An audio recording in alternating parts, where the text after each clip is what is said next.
Hola, Miguel, bienvenido. ¿Qué tal, Raúl? Gracias por la entrevista. Bueno, vamos a hablar de algunos hechos de la coyuntura política que tienen consecuencias económicas. Me parece que el primero importante sería el cambio de ministros en el gabinete Otárola. Hay 4 nuevos ministros que han jurado en Educación, Justicia, Trabajo, Comercio Exterior y Turismo, lo que, según los cálculos que ha hecho Marcos y Fuentes, da una rotación mayor a la que tuvo Pedro Castillo durante su gobierno. Es decir, ahora hay más ministros por semana, si tú quieres, que lo que ocurrió en el año y medio del gobierno de Pedro Castillo. En términos económicos, ¿esto qué consecuencias puede tener? Por lo menos en el caso de Castillo, no fueron buenas, ¿verdad? No, ciertamente un problema que estamos viviendo, Raúl, en el país es esta tasa enorme de rotación de autoridades. Yo recuerdo hace 10, 12 años, un ministro duraba más o menos unos 2 años, a lo mucho, 18 meses, año y medio, y se podía hacer una gestión. Yo recuerdo que un premier, en la época del extraditado Toledo y de Alan García, duraba un año en promedio, 12 meses. Lo que daba pues 5 premieres cuando los periodos duraban 5 años. Y ahora esto se ha reducido a 3, 4 meses. Entonces, si eso tú lo extrapolas a todo el resto de ministerios con una tasa de rotación, esto lo que pasa, factura es una parálisis en la toma de decisiones. Y esto se ve también agudizado en sectores que son tan claves como interior, como agricultura, que no han sido los ministerios que han cambiado ahora, pero que ciertamente dan pues una sensación de inestabilidad continua. Y Sí. está pasando en los gobiernos regionales también. Hace 2 gestiones atrás duraban 2 años los gerentes regionales y hoy duran en promedio 7, 8 meses. Entonces, esto lo que impide es aplicar políticas públicas con cierta estabilidad y eso pasa factura pues al ciudadano que no Eso, recibe nada a cambio. tú eres una persona que tiene amplia experiencia en el sector público, ha sido ministro de Economía. Digamos, para hacernos una idea, desde el momento en el que asumes el ministerio hasta el momento que sientes algún tipo de control de la cartera, ¿cuánto tiempo puedes pasar? Bueno, todo va a depender digamos, de la cartera. Hay carteras que son más técnicas. Por ejemplo, Sí. comercio exterior que ha cambiado.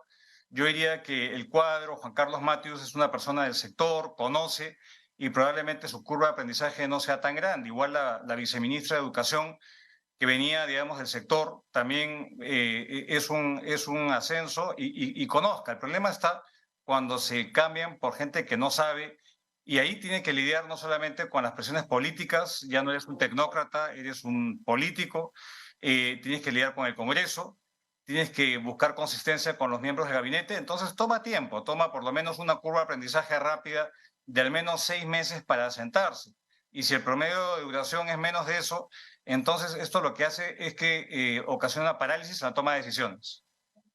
Ahora, esto puede volverse dramático y significar la diferencia entre la vida y la muerte cuando hablamos, por ejemplo, de las regiones que están siendo más afectadas por las lluvias, ¿verdad? Es decir, tenemos el caso de regiones como Cajamarca, Tumbes, Lambayeque y Piura, donde hay muchísimas remociones en cargos clave de gerentes municipales que justamente deberían enfrentar crisis como las que hemos vivido de lluvias. Ciertamente, y la reacción de la autoridad, que lo cual para mí me parece poco comprensible, es irse al paro, ¿no? Estaban en una pelea, por ejemplo, el alcalde de provincial de Piura, en una pelea porque reclama por más presupuesto, reclama porque le da un hospital de alta complejidad que toma 10 años en hacerse y una inversión de 1.000 millones de soles. Y eso lo que muestra es una desconexión total de cuál es la problemática, ¿no? Inundaciones, reforzar la capacidad contra el dengue que se está disparando. Y esto muestra autoridades que no tienen idea de lo que están para ahí puestos, ¿no? El Mm. alcalde es el principal responsable de manejar los riesgos de desastres en una jurisdicción, obviamente con el apoyo del gobierno nacional y del gobierno regional, pero el alcalde es clave y lo que vemos es autoridades que no solamente están poco tiempo, sino que están apuntando, creo yo, al objetivo equivocado. Sí, ahora, digamos, si esta es la actitud, digamos, si esta es la tendencia, esta alta rotación en los cargos importantes, centrales, en los ministerios en términos del Ejecutivo y en las gerencias, cuando hablamos de los gobiernos regionales, lo que veremos evidentemente es cuando se produzcan crisis como las que ya hemos venido, resultados similares. Es decir, no creo que pueda haber una buena planificación si es que no hay un mínimo de estabilidad regional. Sin duda, y lo que estamos viendo es que, de lo que adolecemos es justamente de falta de planificación del territorio, del desarrollo, y lo que se hace es improvisar.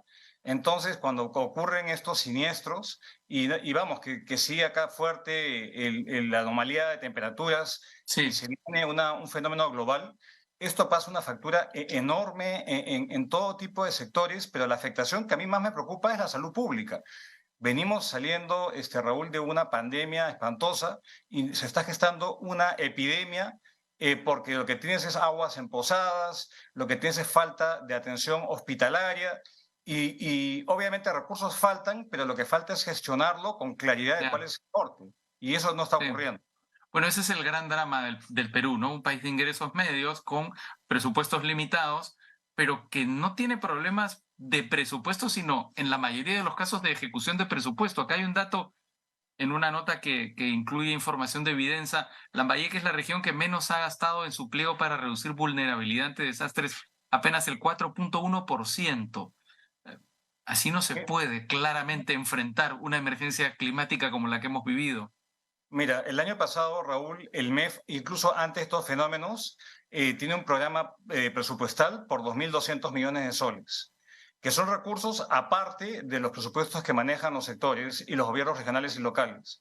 De estos 2.200 se dejaron sin ejecutar 500 y donde más hubo, digamos, los problemas de ejecución fueron justamente las regiones hoy día más afectadas.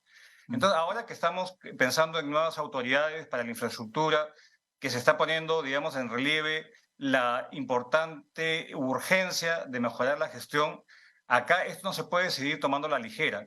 No podemos seguir teniendo a improvisados que entran a tomar puestos de suma importancia y cuya falta de diligencia o falta de experiencia se ve cuando tenemos estos desastres. Hay Mm. una estructura en el Estado, hay presupuesto, faltan cuadros, pero con una tasa de rotación tan alta, esto disuade y ni hablar, digamos, de a veces los pasivos que uno toma cuando toma decisiones. Entonces, estamos ante una urgente necesidad de retomar la actividad mínima estatal, especialmente cuando ocurren este tipo de desastres, que todavía, me temo, no hemos visto lo peor. Mm. Luis Miguel Castilla, nos quedamos con ese mensaje para estar alertas a lo que viene. Muchas gracias por tu participación en el vuelo, como siempre. Un abrazo, Raúl, gracias. Un abrazo, hasta pronto.